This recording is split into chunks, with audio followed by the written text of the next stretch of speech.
Hi, Melody. Hi. So good to see you.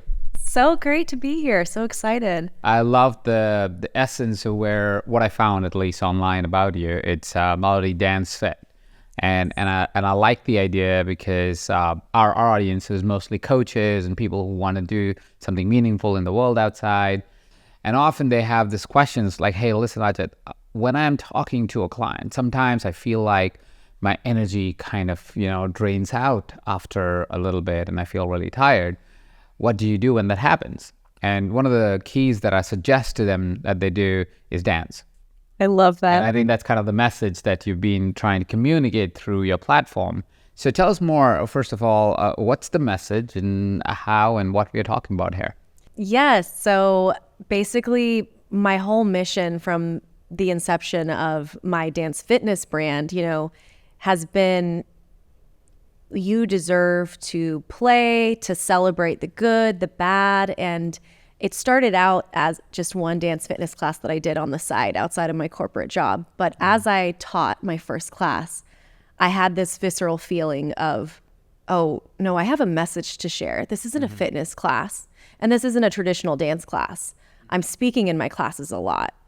So I really feel very confident in this message of people need to be told to let go, given permission to shake out their bodies and really release things that they don't even know that they're carrying. So my message is really, the modality is dance, play, music, movement, community, but the why is a deep connection, a deep reconnection, coming home to yourself and understanding and honoring the light and the darkness. And I think dance does the most impeccable job of helping you really honor that duality. I understand dance is movement. At least that's what I understand of dance. You're the expert here. Dance is movement, and movement, of course, releases emotions. Yes. Is there some particular kind of dance form that we're talking about, or is this generally just movement? What are we really talking about here? So my online program, Dance to Heal, it is a coaching program really geared toward bridging the gap between mental health and dance. And so the methodology that I use is dance fitness. So what that means is it's repetitive, it's very easy to follow, it's designed to be for all levels, and you kind of choose your own adventure with it. You can go really big with the movements, or you can go really small. And it's kind of making dance accessible to the person who's typically terrified of dancing. So dancing modality is very specific to what you teach, but is there a particular... Like a genre? No, like a particular move for a particular kind of healing, or are we just talking overall healing? So as far as connecting to your body and making it the simplest way, a lot of the ways I start my classes is I start with the basics of just jumping up and down, shaking out your hands, clapping, and honestly also screaming is a big part of our method too. So it is really this idea of, if you're feeling fatigued or you're feeling stressed or you're feeling anxious, people think that we typically either talk about our emotions or we sit and we feel it, and then we're like, why do we still feel all these things in the heaviness? And dance, and our method in particular, it is about really shaking it out, and kind of it's called discharge. When you think of somatic healing, it's the discharge. You have the stillness, you have yoga, you have breath work, right? But think of this modality of my method is like the chaos, the shaking, the screaming, just letting it all go and just getting a little bit chaotic. And this is short-term release, or do you think this actually helps long-term release of stored emotional energy? Let's just call it that. So I believe that it's a very unique modality because of how quickly it does activate your body and how quickly it does shift your energy. However, what I will say, and what we always say in my Dance to Heal program, is you have to do it consistently. It's just like meditation, right? We have to look at this method as a ritual and not just, oh, I went out dancing one time, or I did your dance class one time, but I'm still feeling kind of, it's got to be consistent. I really believe that. While I'm sure it works because you've been practicing for a hot minute, is there any science to this? or any philosophy to this? Like, how do we know that it works? Yes, there is a lot of science coming out about how above other cardio exercises, dance taps into motivation and emotionality, and it's just better for your emotional health as well as your physical health because it is kind of a holistic, you're tapping into the mind, body, and spirit. And, you know, if you're just working out, that's great for your health and it's great for your mental health, but there's an emotionality that comes with music and movement, and it's just a little bit more fluid than other forms of exercise. Mm-hmm. We are basically combining movement, music. So I'm guessing music is a big part of it. Music, movement, and particular style of movement while speaking the kind of words that you need to speak to be able to release short-term emotional charges that might have been pent up over time.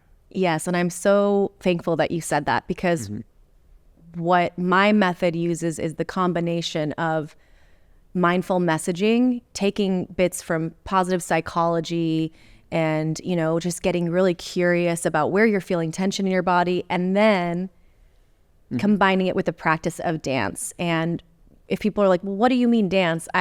I love to take from all genres. It's hip hop, it's Bollywood, it's Bhangra, it's Persian music, it's salsa. So it's everything. Think just well-rounded, all different types of music. So there's something for everyone in all of my sessions. But it really is this combination of the messaging, putting it in your head and thinking about it, and then dancing. So you're intentional about it. So one of my friends, her name's Sahara Rose, she's a dear friend of mine. Oh, yes. And she talks about that the different parts of body that store different kinds, I might be butchering her actual wordings, but is this what I understand of it, is different parts of body store different kind of emotions. And you want to move a particular body part to release that kind of emotional charge, or even if I have to really lean into it, trauma. Is that any truth to that, and what would that be? Say, for example, if somebody's feeling not good enough, is there a particular kind of a movement or a particular kind of dance or a particular kind of body part that they should be focused on?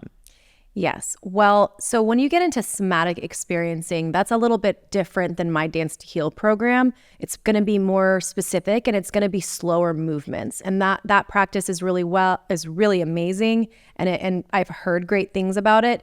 As far as if you're asking me, my personal experience over a decade teaching, I would say I like to curate what you're feeling with a playlist. So every week in our Dance to Heal program, you know, there's a whole week on play, and then there's a whole week on shadow work. And so I curated playlists because I found that when you are feeling a certain way and then you pick a great song, say somebody's not feeling good enough, right? They need to go on Spotify or whatever they use, right? And find a song that they connect with and feel it makes them feel something. And don't just listen to it. Get up and move to that song. And have you ever heard of like power posing and how that there's science behind that? My methodology is let's connect with our emotions and then let's move with our emotions and get curious about the root of it. And what I found in teaching is, you know, my students and my clients actually have taught me that this really works the most. I always knew I loved it, but I always thought it was like, oh, you just love dancing, right? But I had students and clients telling me, I negotiated higher pay because of your messages in class and because of dancing. I left my physically abusive relationship because of the movement and your messages and the music. And so this perfect storm happens where people get to the root of what they've been feeling and the why behind it. And when we talk about healing and, you know, even my program, it's very intentional saying dance to heal, but I always want to reiterate when we talk about healing, we're not talking about a destination. We're not talking about I'm happy all the time. We're not talking about I am cured from everything and I never have any negativity. No, that's not healing. Healing is awareness. Healing is intentionality, and healing is honoring every part of yourself, and even in the wisdom, even in the darkest days, finding the wisdom in that and letting it transmute into something powerful. Beautiful. It reminds me of an experience, and maybe that's why subconsciously I was saying, "Oh yeah, let's have Melody on the podcast," because what we do is we do one event every single year. It's called the Supercoach Summit, and the Supercoach Summit is a 3-day immersive experience only for our certified coaches, at least a live one, the one where you can actually come to the event. And we have like 700-800 people that come live to a destination in Europe that we pick, and we spend 3 days together. And it's one of our highest rated events we do at Mindvalley. It gets a net promoter score of like 85, 90, like really highly rated. People come year after year. We have about, I think, 20% of all our audience repeats itself. And they come from 60 different countries. So it's very interesting, dynamic, because it's unlike any other event. And one of the things that we do at the event that consistently we seem to have people remember the event by is actually what, and it'll sound ridiculous on maybe it'll not, but we'll see, is what we do is we pick a song. And as of now, we've only picked one song every single year. And it's the song called Can't Stop the Feeling by Justin Timberlake from the movie Trolls. Yes. So we pick that song, and that song has a particular dance that we have. And all 700 of us would jump on our feet and would dance maybe like 10 times on those 4 days on that one song.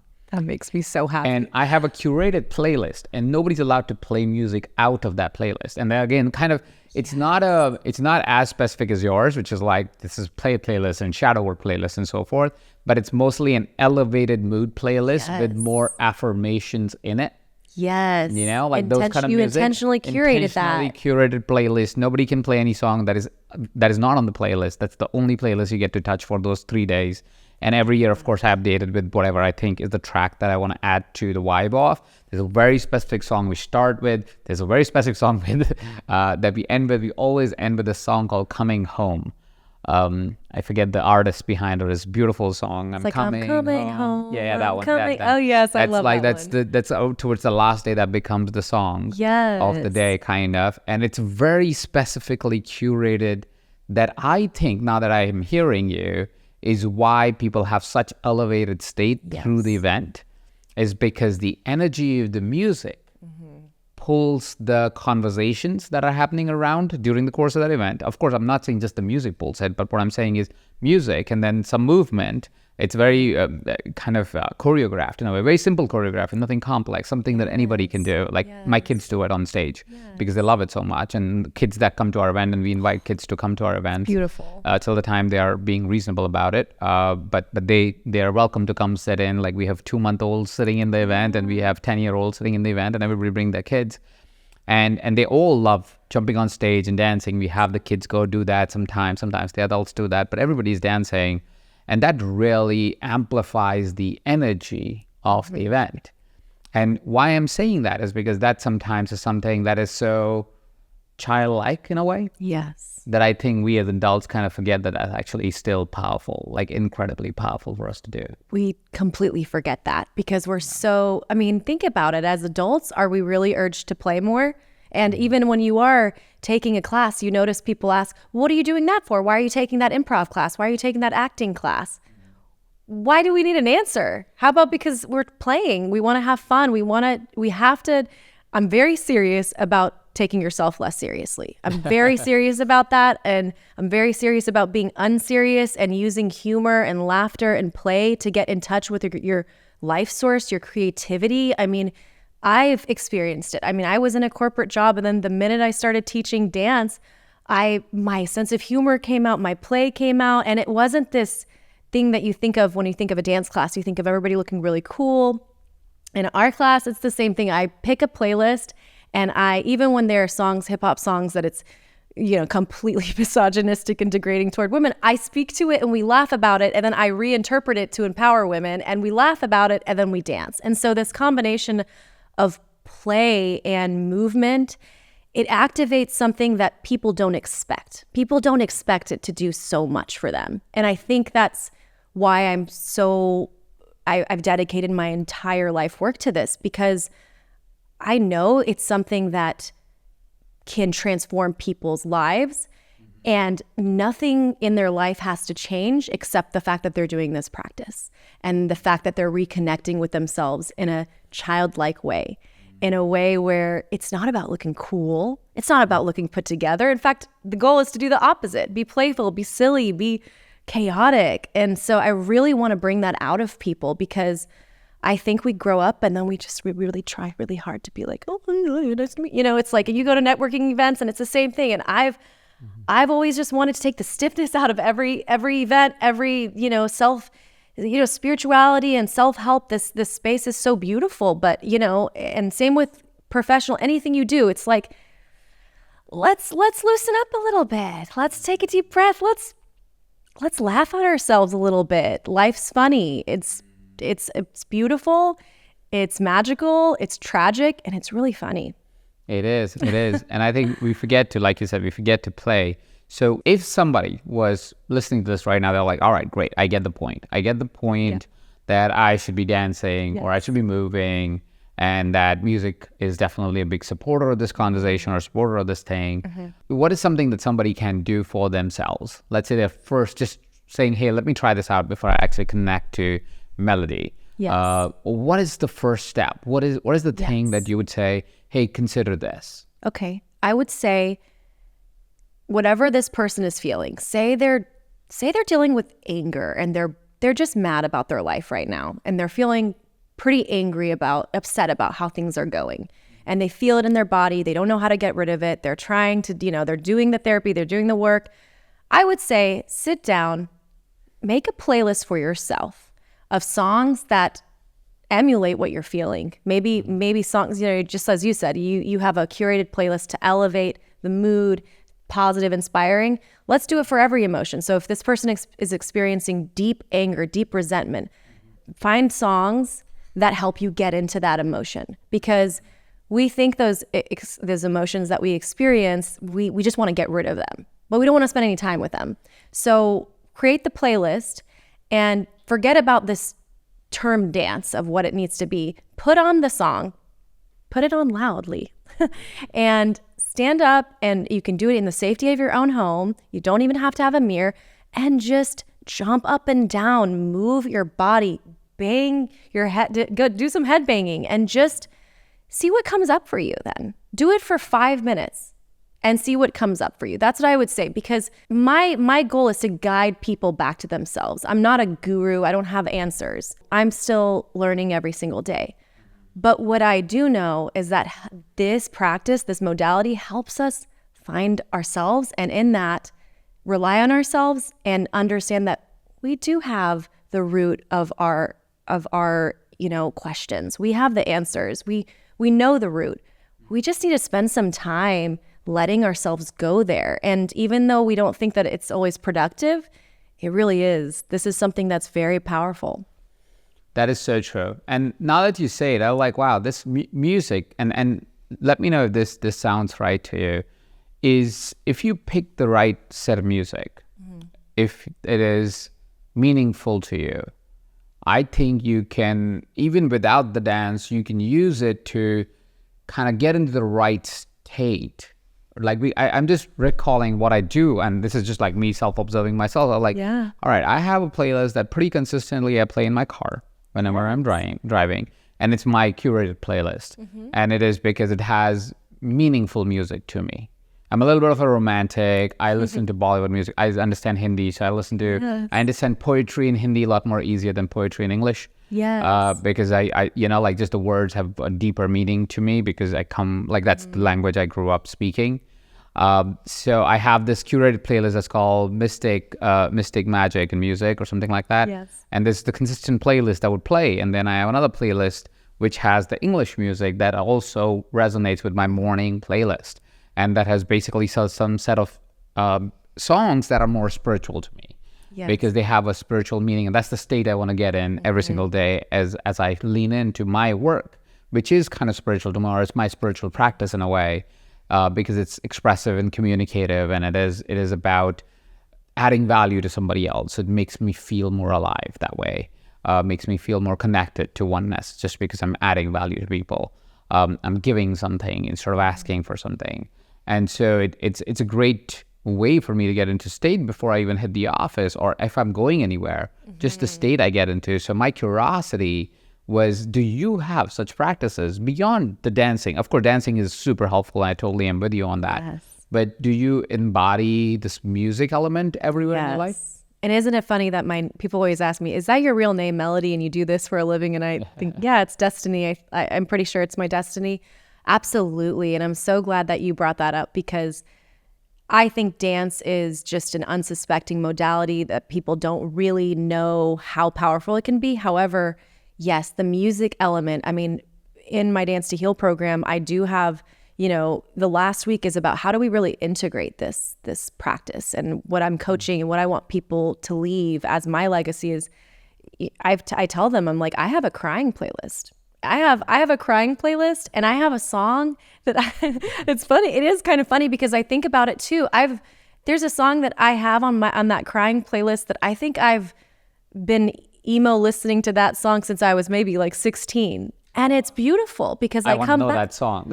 I know, it's like, it gets me into my sadness. It gets me into my feelings, and it allows me to release. And so absolutely. And I'm the same as you. When I have, on my drive here, I was telling you, I was driving through the Austin Hills and just, was listening to really fun songs to get me motivated. But I think for every mood and for every emotion, there's music that can help you delve into yourself even more. And it's just a tool that's so accessible to us. And I think you're very clearly, you're very connected, and the work that you do, you're here to serve people. And I think for other people who perhaps maybe they were taught that feelings are, it's just unproductive, and don't focus so much on, what you feel. It's not that serious. Like, get your work done, just keep going, keep grinding. And it's like, well, here's the thing, it's going to resurface in other ways. You're going to project it in other ways. And so why not spend some time motivating yourself through music, crying to music, feeling some of the repressed anger through music. And you're right, it's not just about dancing. It is about the music bringing out what you feel. And that is why music is so universal and powerful and healing. And you mentioned, I wanted to come back to one thing that you said about your events, how everybody gets up and together they do those movements. The reason I think dance is also so beautiful is, in my classes too, it's like when I look into the crowd and I see everybody moving together and doing the same thing, there's a form of social bonding that happens. And the oneness that you speak of, everybody in the room feels that. And it's like, in all of my classes, I always say, we're about to go on this journey together, and at the end, we're all going to be closer. And yes, we're listening to Lil Jon say, like, shake that monkey, shake that, some of it's that, but it's so spiritual. Don't discount it. It's very spiritual, and it's a reminder that even though everybody is moving in their individual way, that's beautiful, we're all doing the same move. And isn't that life? And isn't that the beauty of life? And it's a reminder that we're all alone in this together. That's so true. And as you said it, a vision came to my mind, and I was thinking about cultures across the world. Yes. Like, if you really think about it, the cultures across the world, in suffering, in joy, they have always chosen to dance and sing and listen to music together. I just got the urge to clap at what you just said. It's so true. And I speak of this often in my classes. I mean, dancing is cultural. There's a culture to every song I play in my class. There's a culture behind it. And all the dance classes that I've taken, in my education, I love hearing it. And I think it's really important for, me as a leader to speak on, when I have an international song, I'm Iranian, so I love to bring in Persian songs, and I speak of, my culture and how it's so ingrained in my culture. Like, no, you got to get up and dance. And as well as, if there's a song that I have that I've fallen in love with and it's an Afrobeat song, I look it up and I see, this artist is from Nigeria, and I like to look up the moves. And even just going to a Jamaican class, he was talking about that. It's not just the celebratory, it's the suffering too. Anything, yeah. And so the movements often emulate the suffering, the pain, the glory, the celebration. And so it's so cultural, and it is also a modality to connect to your ancestors and really feel that oneness with your history as well. When we didn't have the talk therapy, when we didn't have other ways to communicate with each other, how was it that we were, I've not done the research on this. This is just what's being present to me in this moment. I feel like the Persian culture, the Indian culture, the African culture, the English culture, any culture, the Scottish culture, whatever culture you pick, that has happened in the history, the way they came together, that I don't think we have many events that does that anymore, but we came together to sing, dance, move together. Yes. We had celebrations, and it was not a once in a while affair. Once in a while were big affairs, but we did it pretty much every week or every other night, and it was just a part of how we lived. Just like church.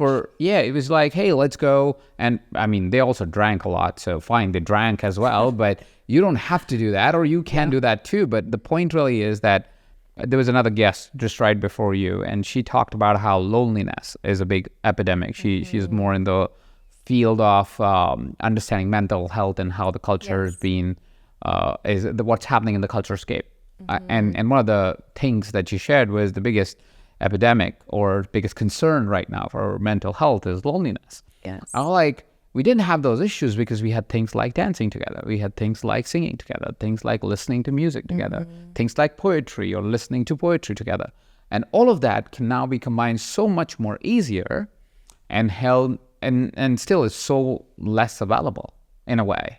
Yes. And so that kind of brings my attention to what you were saying and what you're referencing to is how important and how forgetful we are right now of some really important things like dancing, like movement, like the right playlist or the right songs that brings our attention to what's important so we can celebrate it together. So I'm just being really present in this moment to say there's a lot to learn from our previous generations. They did a lot of things right while they did a lot of things wrong, of course, like every generation does.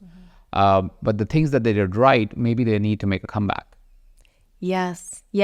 And, we didn't have social media and the internet back then either. And obviously it's an amazing tool to connect, and we have the ability to do so much more. But my most recent message in class has been, maybe we do less. Maybe we don't feel like we have to do more and more and more and more. And maybe we focus on being more and being present. And that's the beauty of dance, is what you were saying, just drawing you to the present moment immediately, and letting the music take you there. And also understanding that we're stronger together. And I agree. I mean, I think that there is an epidemic of just mental health issues popping up because we're focusing on the wrong things. And I'm speaking about myself too. I'm included in that. We're so focused on, social media and the internet. It does allow for us to see what other people are doing, to go less within and more in consuming more. So I think that dance gives us that opportunity. It urges us to step out of our comfort zone and into ourselves. And when we're in ourselves, we are creative, we are innovative, we are spiritual, we're rooted. And I think we're fighting this war of attention and distractions and consuming and focusing on the wrong things. And so it's like we dance for social media now instead of dancing to dance. Exactly. We're dancing to look a certain way, and how many times have I have been begging anyone and everyone to come to my classes or take my program, and people are like, oh, no, I'm not a dancer. I have 2 left feet, or not until I've had my tequila, right? So it's like, I want my teaching to be, hey, it can look, you don't ever have to be good. Yeah. You can look like Elaine Bennis from Seinfeld for the rest of your life and just, do your awkward dance. But let's focus on what you feel. Do you feel good? Do you feel happy? Do you feel free? It's the freedom. So I totally agree with you. Learning from the simplicity of what our ancestors were doing. You know, they weren't worrying about if somebody unfollowed them. Yeah. It didn't matter because they were dancing to dance. They were not dancing for attention. They were dancing because how they felt as they danced and after they danced. Yes. Because every dance, especially when it's awkward, it's funny. It's good. Fun. Yeah. Not only funny, it's fun. Because you get to laugh together, not laugh at each other. Versus on social, it may be, if you put up a dance video, people are laughing at you, maybe not with you. But when you're dancing together, you're silly, they're silly, we are laughing together, we're just being silly together. Yeah. I the more we talk about it, the more it reminds me, every single person on that stage or off that stage when we are dancing has this big ear-to-ear smile on their face because they are, and it's not even like, they're not even free dancing. They're just like, following a step. And it's like the same thing they've done maybe 20 times at this point. But they have ear-to-ear smile. They're just so joyous. They're so happy. Joyful, They have great hugs after. They keep talking for moments after that. And they become friends because they're it's everything like you said. It's the endorphins changing. It is you doing movement with someone. You're listening to something that's absolutely great, uplifts your energy. And now you have a moment with someone too because you stepped on them or you kind of did the wrong move, but now you're laughing about it because they're like, oh shit, I was going right and you were going left and we bumped into each other or something like that. It just makes it so fun and so play and so communal. And I think everybody should do it. I think everybody should I do it. agree. I totally see that all the time in my events or even when I have my calls with the Dance to Heal clients. It's amazing. It activates so much. And it's kind of like people who are nervous, they're the ones after they're so activated and they'll want to talk after class and say, oh my gosh, I didn't expect it to be like this and like that. And I actually, this year I did a TEDx talk at UT Austin and I thought about it and I thought, okay, what am I going to write? If somebody is extremely depressed and they find my video, what do I want them to know about this? What am I trying to say? And that was really where I started. If they just watched this and I thought, well, I cannot do a speech about dance without getting people to get up and dance. So, even though it was an auditorium, they didn't have any space. I got everybody up and I said, look, I know we're all into the science. I know we like to listen to, this protocol and this and that. And I said, well, I'm not a data scientist. I'm a facilitator and I'm a teacher. This is what I know I'm really good at. So I'm going to ask everybody to stand up. And just for 2 minutes, we danced to a song. And it was kind of like what you're saying your event experience was. It's just tapping, clapping all together. And I saw the energy just completely transform in that room. They had just listened to maybe 2 or 3 speeches before. All inspiring speeches, right? But they're just sitting and listening and absorbing. And then I invite them to get up and be a participant in this. And then after...